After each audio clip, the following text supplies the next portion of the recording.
tarde.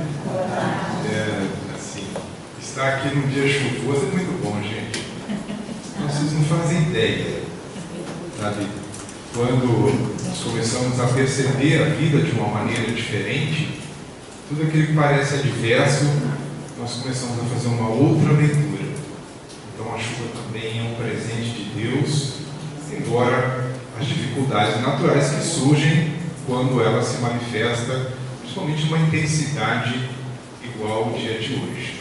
Mas eu gostaria de agir nesse rol de pessoas que foram elencadas para que nós endereçássemos os nossos melhores sentimentos ao nosso companheiro Haroldo Dutra Dias, que se encontra internado, recuperando-se de um processo infeccioso.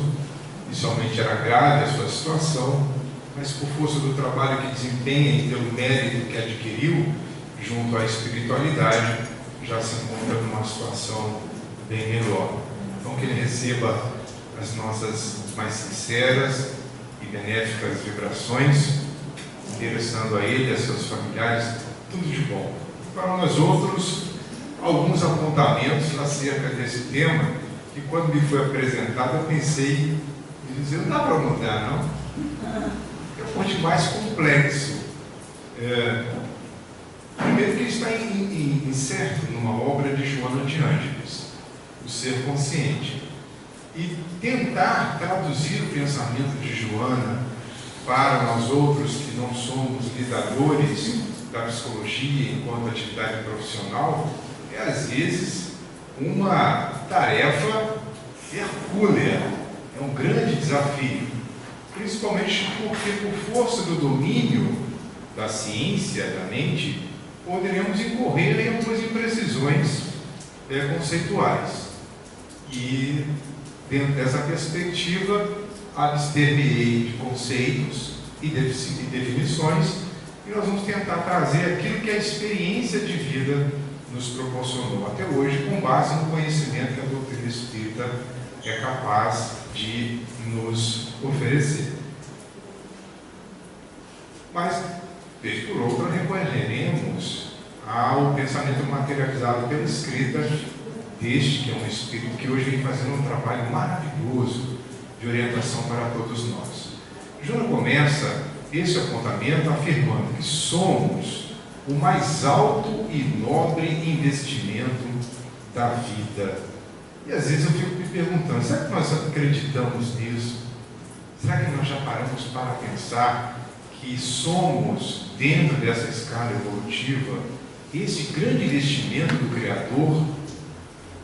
Porque em momentos de nossas existências, parece-nos que somos visitados por uma descrença generalizada e uma parecença de que tudo está numa desordem, num caos total. E às vezes nós desacreditamos até mesmo na nossa espécie.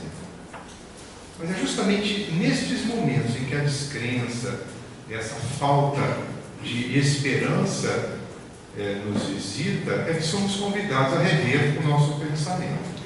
Peraí, eu tenho que ter uma visão otimista em relação à vida, ver o lado bom da coisa ruim. E nesta relação homem-Deus, e por tudo que a doutrina espírita nos oferece de informação, leva-nos a dar uma grande valia, um grande crédito a essa afirmação. Realmente, nós somos o mais alto e nobre investimento da vida, porque nós estamos no caminho de um grande despertar da consciência. Enquanto os animais inferiores, eles vivem uma espécie de automatismo muito intenso, nós poderemos mudar o rumo das nossas vidas, a partir das escolhas que fazemos. Isso é uma prerrogativa nossa. Nós temos o livre-arbítrio. Se o mundo está na situação que se encontra, porque quem é que está escolhendo o mal? Somos nós. Eu aqui não estou fazendo referência a escolhas políticas, ideológicas, futebolísticas, não. É dentro de uma análise do indivíduo enquanto ser. Aqui, ou em que ponto eu ando falhando em relação às minhas escolhas? Qual tem sido a qualidade das nossas escolhas? essas perguntas precisam ser feitas, vez por outra, para que nós possamos nos situar dentro dessa proposta de um homem psicologicamente maduro. E o homem é enquanto espécie, não enquanto gênero. Às vezes eu me pego com alguns comportamentos que eu me reporto à minha infância. Falei, caramba, só faltou o bico e a chupeta. Brincando por uma madeira numa escola ainda da primeira infância. Porque, embora adultos, temos comportamentos, por vezes, que muito se assemelham àquelas crianças que disputam coisas. É a mãe que compra uma roupa, isso em casa é quase que diariamente. A minha filha bagunça o quarto dela, não acha nada, vai no armário da mãe e ó. Aí a mãe chega, né, já montou na sua mente a roupa que iria usar, não encontra nada, porque a filha já se apropriou antecipadamente. Eu fico de longe observando aquela disputa. Ah, você pegou a minha camisa, ah, você pegou minha maquiagem, meu Deus, que bacana. Muito interessante, a minha família é verdadeiro laboratório de psicologia, como todas as famílias, né? Então, esse investimento que somos nós, constitui-se no olhar do Criador, neste momento grandioso do processo evolutivo, que, para atingir a sua culminância, ou seja, nós estamos no processo de crescimento, onde hoje somos melhores do que ontem, amanhã temos uma proposta de ser melhores do que hoje, nós vamos atravessar diferentes fases, isso aí não tem como. Ontem éramos uma pessoa. A partir das informações que estamos colhendo neste momento, a proposta é que saiamos um pouco modificados, por força das reflexões que estamos a fazer. Mesmo eu que falo, estou refletindo sobre o que falo. E os irmãos estão ouvindo e refletindo sobre o que eu estou a falar. E isso, quando feito de uma maneira consciente, faz com que nós estabeleçamos contrapontos. E percebendo, poxa, aquele comportamento adotado, eu preciso fazer uma retificação. Porque isso, esse atravessar diferentes fases de nossas vidas, permite uma estruturação psicológica. Essa estruturação psicológica é saber usar os recursos que estão à nossa disposição. Leon Denis chama esse conjunto de recursos como as potências da alma. Em síntese, o amor, o pensamento, o sentimento e a vontade. Em síntese. Como que eu uso esses recursos? A minha inteligência, por exemplo, que é um atributo do Espírito, eu estou a utilizando de que maneira? Conforme o Evangelho, segundo o Espiritismo, se nos apresenta a missão do homem inteligente na face da terra. Uau! Se eu muito sei, será que não é uma falta de caridade transferir para outro aquilo que eu já apropriei na forma de conhecimento? Então a gente precisa socializar o saber. E quem é que faz isso com grande maestria, senão os nossos professores? Quanto que nós valorizamos os professores? Eu não estou nem entrando no campo da remuneração, mas no campo da afetividade, de expressar a gratidão por tudo o que eles fizeram conosco. Cada um de nós acredita que deve ter um professor em sua mente neste momento. Eu, por exemplo, tenho um professor Toledo de português, fantástico. Ele entrava em sala de aula, todos tínhamos que ficar de pé e orar a Ave Maria. Você vê, trazia um ambiente de respeito e de religiosidade. Feito isso, ele começava a aula, misericórdia. Eu era sobrinho de um dos professores do colégio, eu e meu irmão éramos vítimas contumazes de ir à frente para fazer as tarefas. Mas aquilo me marcou de uma forma tão intensa que hoje eu consigo ter uma produção textual que é resultado das cobranças, mas da amorosidade. Então isso faz parte de um processo. E essas experiências nos conduzem a um estado tal em que começamos a estabelecer esses critérios. Caramba, então eu já estou melhor, já estou mais maduro. E segundo a corrente psicológica, pode chamar-se de amadurecimento, e eu me chamo de individuação. A individuação é o momento em que nós conseguirmos, essa é a proposta, equilibrar as forças que emergem do inconsciente com o consciente. Ou seja, o intelecto, ele, apesar de sofrer os impulsos do nosso passado, as nossas tendências, as nossas aptidões, o que é positivo vem como reforço. Mas as tendências negativas, elas são imediatamente ressignificadas. Então, neste momento em que ocorrer este equilíbrio, nós atingiremos esse estado de individuação, o que vai demandar ainda anos, talvez reencarnações a fios, mas que um dia irá se manifestar. Alguns conseguem níveis de individuação ainda na encarnação atual. Com o passar dos anos, aí fazendo uma análise, teve um momento que nós reingressamos a uma etapa reencarnatória, e a reencarnação tem essa função de renovação e retificação. Renovação que é a oportunidade de fazer melhor e diferente, e retificação é para que nós reorganizemos as nossas vidas. E às vezes reencarnamos com determinadas anomalias físicas, que elas são mecanismos de retificação. A dor é uma forma de retificação. Uma disfunção orgânica é uma forma de retificação.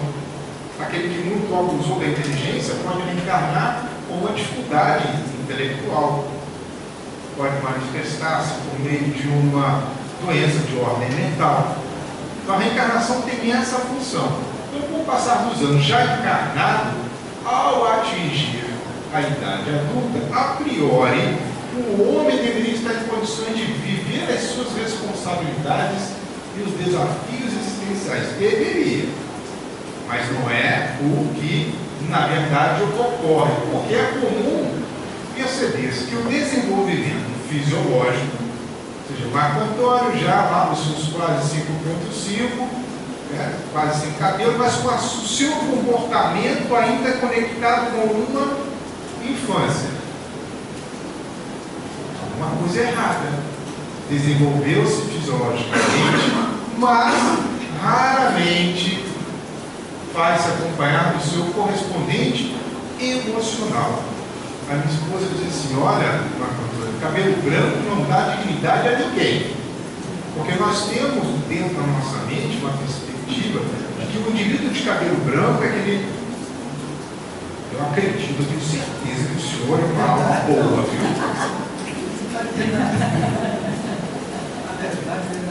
Porque não é a perda da coloração do cabelo que vai dar uma assertiva de que o indivíduo amadureceu psicologicamente. E isso começou a ficar evidente os mais velhos. Se lembrar da propaganda, acho que era da Suquita, quando uma personagem chama o velhinho de tio. E aí entrou dentro desse conjunto de tratamentos da sociedade o tio Suquita, que era o indivíduo mais maduro, mas ele só cresce fisiologicamente, ele ainda vive uma vida da juventude, da adolescência, deixando de perceber que há uma finalidade existencial. Nós estamos encarnados para evoluir. E a perspectiva é que, entre berço e túmulo, nós façamos algo de útil em prol de nós mesmos, em prol da sociedade na qual somos convidados a conviver e também em prol da nossa família. Então, o meu desencarne deve ser, pelo menos, projetado para que eu volte ao mundo espiritual em melhores condições do que quando aqui chegamos. Porque senão vamos ficar com muita decepção pessoal.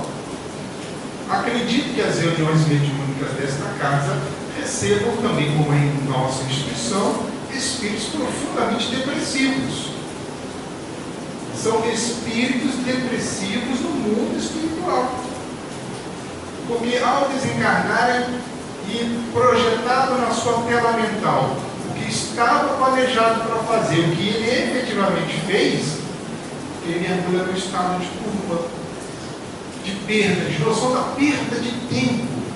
E tempo é recurso valioso disponível a todos nós. O sábio, o ignorante, o esperto e o mais abobalhado, o cientista e o iletrado. Para todos nós, um minuto tem 60 segundos. Agora, o que cada um faz do tempo é escolha individual. Então, essa desculpa de dizer, não tenho tempo. Não. As suas escolhas estão fazendo com que você faça um empenho do tempo, talvez de forma menos apropriada, para esse grande projeto que chama desenvolvimento pessoal, ou a aquisição dessa maturidade que se espera que um dia nós venhamos a possuir. Então, se eu não tenho, na medida em que há o desenvolvimento fisiológico, um acompanhamento de um aperfeiçoamento das minhas emoções, isso vai se transformar em algum momento em um estado conflituoso. Porque quando eu estou na condição de criança, é normal em que, ao pedir alguma coisa aos meus pais e me ser recusado, eu posso fazer uma birra, bater pezinho, chorar. Agora, na nossa idade, se nós pararmos para pensar, quantos comportamentos infantis nós adotamos no dia a dia? Disputa por supremacia no trânsito. Aí passa, quer comprar uma roupa, faz a conta assim. Quando se faz a conta, né? O balanço orçamentário. Aí faz birra, briga com a esposa, briga com o marido, fala que os filhos estão gastando muito. A gente faz umas artimanhas que demonstram um comportamento infantil. Na verdade, é que nós não estamos fazendo esse exercício para perceber a quantas anda o controle sobre as nossas emoções. Nós veremos mais à frente que é um dos indicadores de desempenho para que manifestemos essa maturidade psicológica. Bom, essa infância prolongada, ou seja, ela permanece, mesmo que o indivíduo já tenha atingido a idade cronológica, isso é complicado, porque nesses casos o período infantil ele ainda predomina, fazendo-se característica de uma personalidade. Agora o convite é, cada um de nós faça uma análise sobre o que está projetado. A minha personalidade, Marco Antônio, ela é instável, atormentada, insegura, depressiva ou agressiva? Se é, em qual grau? Porque é normal que, sob o impacto das injunções do dia a dia, alguns desses comportamentos se manifestam. É normal. Eu não sei nem como é que está o jogo, que está assim, são coisas que estão ali. Mas se chegar em casa, vamos supor que o Brasil perca, pode ser que bata aquele, né? Mas séculos depois eu estou de bem com a vida. A gente não pode depender de coisas para sermos felizes, estáveis emocionalmente. E essa madureza faz com que nós façamos uma reação ante um estímulo do meio a mais assertiva possível. Agora, se eu estou nessa fase de instabilidade, tormenta, insegurança, depressão, agressividade, muito provavelmente há questões da minha infância que não foram devidamente resolvidas e ainda permanecem influenciando o meu comportamento atual. E olha, isso oculta-se sobre vários mecanismos perturbadores. É lógico, é preciso considerar fatores hereditários, as condições do meio, tudo isso interfere na nossa forma de reagir ante aos estímulos que nos chegam no dia a dia de nossas vidas.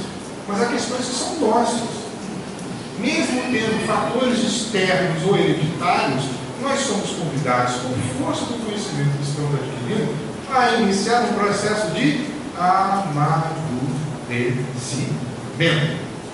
Bom, então a imaturidade apresenta alguns traços característicos. Quais sejam eles? O egocentrismo, a egolatria, o egoísmo, que são, na verdade, sinais indicadores ainda da presença mais forte da nossa infância. Porque essas três deformidades do ego, elas são muito características na fase infantil. A fase egocêntrica, normalmente vai até os 2 anos de idade, onde a criança ela acha que é o centro do universo. Mas será que nós não conhecemos pessoas assim? Ou seja, todos gravitam em torno de mim. Então eu sou a pessoa mais importante. Embora o egocêntrico não necessariamente seja egoísta. Ele só não está muito preocupado com o que os outros estão pensando, com o que os outros estão sofrendo. Se está acontecendo um incidente lá na Síria, por exemplo, ele não se sente comovido, não se perturba. Eu não sei se vocês assistiram, mas eu assisti, foi anteontem, ou ontem, um videozinho de uma criança, acho que é na Síria. Nossa, mas eu chorei. Aquilo me doeu muito. Eu fiquei profundamente tocado. E eu fiquei me questionando, o que é que eu faço por essa criança? Pelo menos orar por ela. Um repórter perguntou, onde estão seus pais? Ah, eles morreram. O repórter já tomou um choque. Eu falei assim, você já tomou café hoje? Você já almoçou? E ela começa a chorar. Porque além de não mais ter os seus pais junto a si, ela já não há muito tempo se alimentava. Então essa questão de eu sentir o impacto da dor do outro é um sinal de que no campo dos meus sentimentos algo já está acontecendo. É uma das dimensões que também nós iremos conversar. A egolatria e o egoísmo, elas andam de braços dados. Enquanto o egoísmo quer tudo para si, o ególatra ele faz um endeusamento de si próprio. Veja se são estados em que a criança manifesta assim. Quem é evangelizador infantil aqui? Tem algum? Tem? É Tâmara? Não, Tâmara é da juventude, né? Mas acho que é da juventude. Quem trabalha com crianças sabe. E é preciso entender, ali tem os cientistas que trabalham, Piaget e tantos outros. É preciso saber lidar. A psicopedagogia dá ferramentas para que nós possamos lidar com esses seres reencarnantes. Então, o olhar espírita sobre uma criança não é um adulto em miniatura. É um ser que está numa condição fisiológica ainda diminuta, porque o seu organismo algum dia irá atingir a sua plenitude. Mas não é um adulto miniaturizado. É um espírito em processo de evolução. E em o Evangelho segundo o Espiritismo, nós somos convidados a perceber, desde tenridade, as tendências que essas crianças manifestam, para que a partir das suas tendências nós possamos apresentar para essas crianças, para esses espíritos, outras propostas. Então há uma função extremamente importante do processo da educação dentro do lar. Essa imaturidade expressa-se através da preservação dos conflitos, graças aos quais o indivíduo muda de comportamento sem libertar-se da injunção causal. O conflito é aquele claro escuro, é a eterna dúvida entre fazer e não fazer, e está relacionado a experiências realizadas no passado, mal sucedidas, e que ainda estão, de certa forma, mandando impulsos para o nosso consciente. E se aquilo não for resolvido no passado, agora surge em forma de insegurança. Por exemplo, surge em forma de frustração, surge em forma de desconforto moral. E é preciso superar esses condicionamentos. Eu sempre tenho afirmado, nos grupos de estudos, que às vezes nós participamos, com muito estudo, é uma psicoterapia 0800. Eu não consigo entender como as pessoas afastam-se dos grupos de estudo, porque nós estamos escolhendo o mal. Eu prefiro a novela, eu prefiro o lazer, eu prefiro sei lá o quê, é que não é demérito nenhum das pessoas que aqui não estão. Estou me referindo agora ao genérico. Mas o grupo de estudo é o momento em que você vai ter informações, vai olhar para a dor do outro e vai assim, caramba, a minha dor não chega aos pés dos problemas, porque passa essa criatura, se essa pessoa conseguiu suplantar, uau, eu também posso. Então nós temos todas as ferramentas disponíveis para alçarmos esse nível de maturidade psicológica a qual nós somos convidados a vivenciar. Mas é interessante, né? E mesmo quando se apresenta completado fisiologicamente, espiritualmente falando, as reações do homem ainda prosseguem infantis, porque ele permanece no conflito, destituído de sensibilidade, no tormento de metas sem significado. Onde metas sem significado está relacionado. Quais são os objetivos que nós estamos colocando nas nossas vidas? Que investimento eu tenho feito em relação ao ser que sou? Porque nós estamos investindo muito na busca de coisas, de titulações, de avanço profissional, tudo isso é importante, mas e o eu? Este eu profundo? Eu tenho consciência do que sou, eu tenho consciência de quem sou. Então há metas sem significado que produzem tormenta, porque na verdade eu apenas vou mudar de comportamento, eu não vou na causa profunda dos meus conflitos, porque eu não quero resolvê-los. Não quero resolvê-los. Me recorda um amigo que já de há muito eu não vejo, e que ele tinha um problema, e é um problema, assim, tanto quanto intenso, mas permite-me tocar nesse assunto, em que ele tinha uma compulsão sexual. Então ele era um indivíduo infiel, contumaz em relação à sua esposa. Ele foi consultar uma psiquiatra, ela materialista. Eu achei estranha a terapia que foi passada, muito estranha. Criou-se uma permissividade no comércio sexual para que de alguma forma ele pudesse consumir as energias da libido. Então veja, o conflito permaneceu, ele só mudou a estratégia. Continuou sendo infiel, amava a esposa, vivia um conflito por amar e trair, mas ele só mudou a forma. O conflito permaneceu. E ele vivia um eterno desconforto de ordem moral. O casamento, lógico, não sobreviveu. Esse, lógico, é um exemplo assim, muito intenso. Mas podemos fazer semelhanças com outras situações, em que eu vou escamoteando e cada vez mais me distanciando da causa profunda deste conflito, porque na verdade eu não quero solucionar. Segundo o Dr. Armírio Cirqueira, afirma que um dos motivos que impedem o nosso autoaprimoramento é esse ganho secundário que eu tenho em me manter sem alguma situação viciosa ou conflituosa. Por exemplo, o indivíduo que beber até um certo ponto gera um prazer secundário. Mas para nós que estamos estudando as relações do mundo invisível com o mundo visível, sabemos que, embora tenhamos um ganho no campo do prazer biológico, eu tenho uma perda substancial na qualidade das companhias espirituais que passam a gravitar em torno de mim. E é preciso então um posicionamento. Se eu não tomo essa posição, eu apenas mudo de comportamento. Deixo de beber cachaça, só bebo cerveja. Deixo de fumar charuto para fumar cigarro. Você muda o seu comportamento.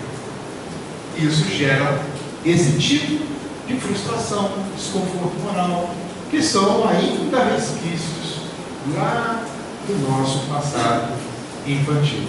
Por isso é que nos foi dito, eu acho assim fantástico, nós buscarmos um conhecimento sobre as Escrituras. Eu particularmente tenho feito uma releitura dos Evangelhos, das cartas de Paulo, das cartas de Pedro, Atos dos Apóstolos, porque encontramos pérolas. E essa carta é uma carta que Paulo escreve aos Efésios, e os Efésios passaram por problemas como todos os núcleos cristãos naquela época. O Cristo já havia retornado à pátria espiritual e muitos judeus passaram a buscar os núcleos cristãos, mas levavam consigo todo o aspecto da crença judaizante. E fora as perversões, existiam àquela época. Então Jesus vem dar um outro norte, e ele faz um alerta: olha, desperta, ó tu que dormes, levanta-te dentre os mortos, e Cristo resplandecerá sobre ti. Esse morto é aquelas pessoas mortas na esperança, mortas na fé. E o despertar a que Paulo faz referência é: desperta a tua consciência. Hoje, Pedro Ouspensky, Gurdjieff, faz referência a esse homem adormecido, que é o homem considerado o homem máquina, o homem biológico, é o homem que vive do estômago para baixo. Imaginem, viver do estômago para baixo significa que esses centros de forças mais básicos estão dominando a vida do indivíduo. Então ele tem uma vida instintiva, uma vida que ele busca apenas a satisfação dos prazeres biológicos. Então é o homem em sensação. Tudo aquilo que não fere os seus sentidos físicos não lhe chama a atenção. Vamos embora ler um livro. Ler um livro sobre o que mesmo? Vamos assistir TV. Se não for uma imagem que lhe impacte os sentidos, não me chama a atenção. Discovery Channel, não sei nem se existe isso, na minha época existia, agora acho que já mudou. History, não sei. Agora, convide para ver uma série da Netflix, La Casa de Papel. Todo mundo para o que está fazendo, passa um dia inteiro. Vamos ver uma história sobre Paulo, apóstolo. Já começa. Vamos assistir um filme de Allan Kardec. Mas eu já li a biografia toda de Zeus Gantuil. Mas e o filme que você foi assistir? Então, esse repensar conduz-nos de alguma forma a uma mudança de perspectiva. E é esta proposta que a doutrina espírita nos apresenta. Esta é a contribuição espírita, porque responde a duas perguntas básicas: o que sou e quem sou, ou o que somos e quem somos. A questão 776 do Livro dos Espíritos, embora esteja falando sobre a criança, e aqui nós fazemos um recorte: o que sou? Nós somos um espírito imortal, que reinicia a sua aprendizagem no mundo, trazendo consigo ao renascer uma bagagem de experiências multimilenárias e, ao mesmo tempo, é um ser perfectível. Todos tendemos à perfeição e traz em si o germe do seu aperfeiçoamento. Quem é que se aperfeiçoa senão nós mesmos? Eu não consigo mudar a ninguém senão a mim mesmo. Não tem outra expectativa, nem outra possibilidade. Eu vou mudar a minha esposa. Deu ruim. Vai mesmo. Aí você fala assim: eu vou mudar esse homem. Vai dar ruim também. É preciso que o indivíduo, ao despertar a sua consciência, perceba que é a hora. E agora é o momento. Hoje é o dia. Hoje é o dia mais importante das nossas vidas, para que apertemos o botão de start, a fim de que ocorra em nós essa mudança necessária, porque senão seremos mais do mesmo. Então, aqui a resposta: o espírito imortal. O que a gente não conseguir realizar nesta encarnação, não soframos. Vamos investir para fazer na outra. Mas também aquilo que não deu certo, também igualmente não soframos, assumamos as responsabilidades. Se causamos algum tipo de mal a quem quer que seja, se não der tempo de reparar nesta, peçamos a Deus: Senhor, dá-me uma outra oportunidade, para que em papéis invertidos, quem sabe nós possamos restabelecer a afetividade que um dia foi rompida. Então, uma visão de futuro, quando muitos de nós estamos ainda igual o indivíduo olhando no retrovisor, fixados no passado e sofrendo porque o passado está ali, mas de uma forma tão presente que com luz às nossas vidas. E quem sou? Bom, igualmente um espírito imortal, mas uma criatura divina, individualizada na condição humana, em busca da plenitude pelo desenvolvimento de suas potencialidades, por meio da aquisição do conhecimento de si mesmo. Olha que bacana, então eu sou bem importante para Deus? Sou.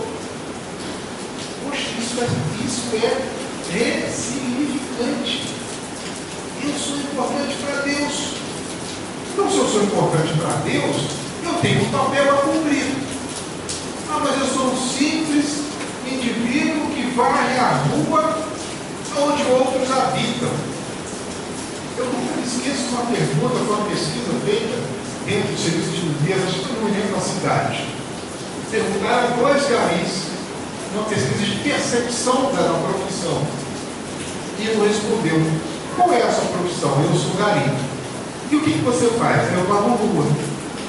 Perguntaram para o outro: qual é a sua profissão? Eu sou um servidor público da área de limpeza urbana, vulgarmente conhecido como gari.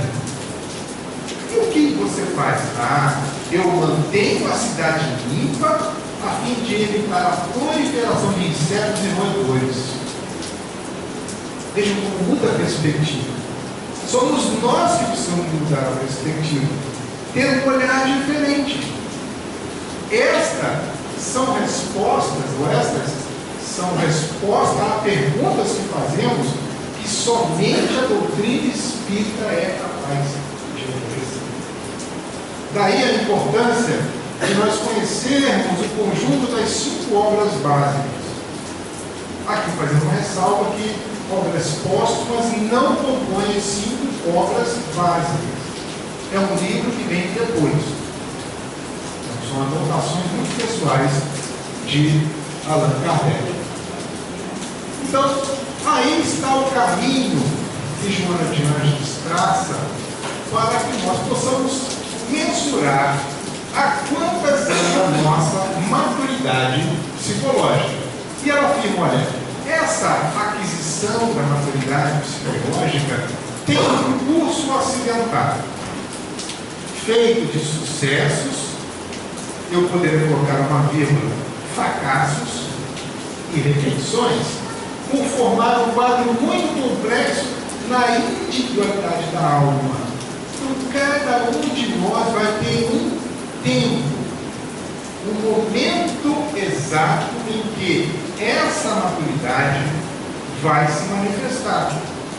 E é natural. Nós estamos observando que Joana coloca como a base de todas a maturidade afetiva, sem a qual as demais muito dificilmente serão alcançadas. Nesse nível de maturidade, nós temos um círculo de amizade ampliado, porque começamos a perceber que é o momento em que eu preciso trocar sentimentos, e essa relação de um amor, que eu chamo de amor fraterno, quando eu dou, eu recebo do outro, um ser alimenta o outro. Todos conhecemos pessoas, todos temos colegas, mas quantas amizades nós possuímos? Porque o amigo, ele é amigo independente da situação em que o outro esteja, mesmo que o outro mergulhado em fatores de corrupção, mesmo que o outro mergulhado num crime. O olhar sobre o outro é um olhar de espírito para espírito. Então, desenvolver essa maturidade afetiva faz com que nós tenhamos o nosso círculo de amizade ampliado. E isso também desenvolve a empatia. Lembra do caso da menina que eu contei do vídeo, está rolando no WhatsApp? Mais dias, menos dias, vocês vão receber. Quando nós somos capazes de sentir o que o outro sente, é porque algo em nós, aí eu não nem no campo da neurociência, vai falar que é por conta dos neurônios espelhos, porque nós já desenvolvemos essa capacidade de sentir o que o outro sente. Isso é de fundamental importância, porque eu começo a perceber que, e se eu estivesse na situação do outro? E se a situação do outro estivesse em mim? E isso, de uma forma muito natural, nos convida a desenvolver aspectos da solidariedade. Hoje de manhã eu ouvi isso. Mas como é que vocês querem resolver o problema da África? Se vocês são insensíveis em relação ao Brasil, senhora, se cada um fizesse um pouquinho por todos, muita coisa já teria sido alterada no nosso país, no nosso planeta. Basta um gesto de abnegação, negar-se a benefício de uma causa ou de alguém, abrir mão de um prazer, de um conforto e dedicar uma parcela de recursos para outra. São várias as possibilidades. Médicos Sem Fronteira, R$30 por mês. R$30 eu conheço amigos meus que bebem em fração de segundos, com 2 cervejas Heineken. Estela, não estou fazendo merchandising de TV, apenas uma comparação. R$50 você ajuda famílias no programa Fraternidade Sem Fronteiras. Aí eu não tenho recurso algum. 2, faça você mesmo uma ação de caridade. Visite um lar de pessoas sem esperança. É a dimensão afetiva. É o substrato para o passo seguinte. É a maturidade mental. Porque é neste momento em que desperta no indivíduo o significado da sua existência. Correto equilíbrio da razão e do discernimento. Porque enquanto a razão mostra o caminho correto a ser seguido, ou a perspectiva de realização futura, o discernimento diz assim: olha, este é efetivamente o caminho que haverá de conduzir você para uma vida plena, espiritualmente falando, e materialmente por consequência. Porque a razão, tão somente, sem o uso do discernimento, pode conduzir o indivíduo a uma vida pura e simplesmente material. O equilíbrio da emoção e do conhecimento que discerne. Emoção e conhecimento, razão e sentimento. Faz com que nós tenhamos o domínio sobre as nossas reações. E aí nós passamos para um outro nível da maturidade, que é a maturidade moral. Neste momento, a escala dos valores rompe os limites das conveniências restritivas e interesseiras. As amizades, elas são constituídas não como um mecanismo de troca de interesses, mas porque eu vejo no outro, no ser humano, que é importante para a minha vida. E isto é recíproco. Essa escala de valores faz com que eu comece a perceber que o meu direito termina quando o direito do outro, de alguma forma, é infringido. Então há uma ressignificância do nosso comportamento enquanto seres partícipes de uma sociedade, respeitando o direito de livre escolha. Porque se ele escolheu um outro caminho, é porque ele está num nível, talvez, de maturidade psicológica ou mais elevada, ou até mesmo inferior. Se é mais elevada, eu não sei, mas se eu discordar, eu tenho que aceitar.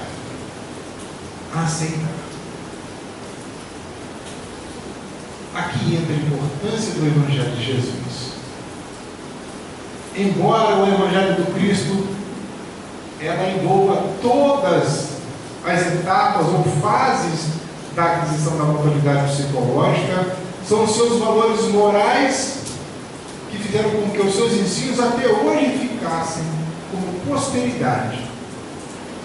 A gente pode discutir questões técnicas, isso está no Evangelho segundo o Espiritismo, mas o valor dos seus ensinos, não. E por fim, o valor social. Essa vivência harmônica em uma sociedade diversa, com entendimentos diversos da finalidade existencial. E hoje nós vivemos uma efervescência da diversidade, mas igualmente uma falta de respeito, porque nós não atingimos ainda essa estância da maturidade social.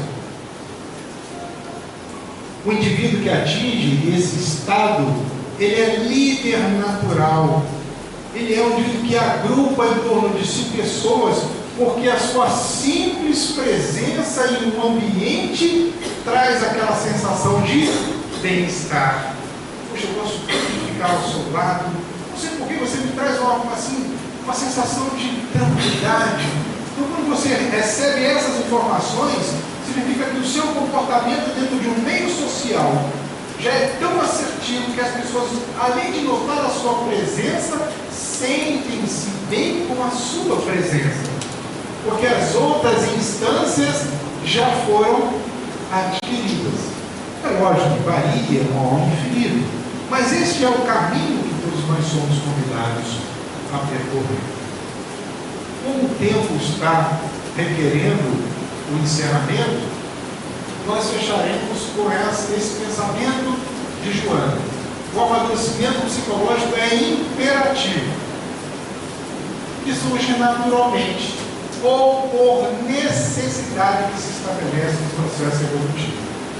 Surge naturalmente naqueles que já trouxeram dentro da sua bagagem espiritual determinados recursos que já em tenra idade demonstram essa maturidade.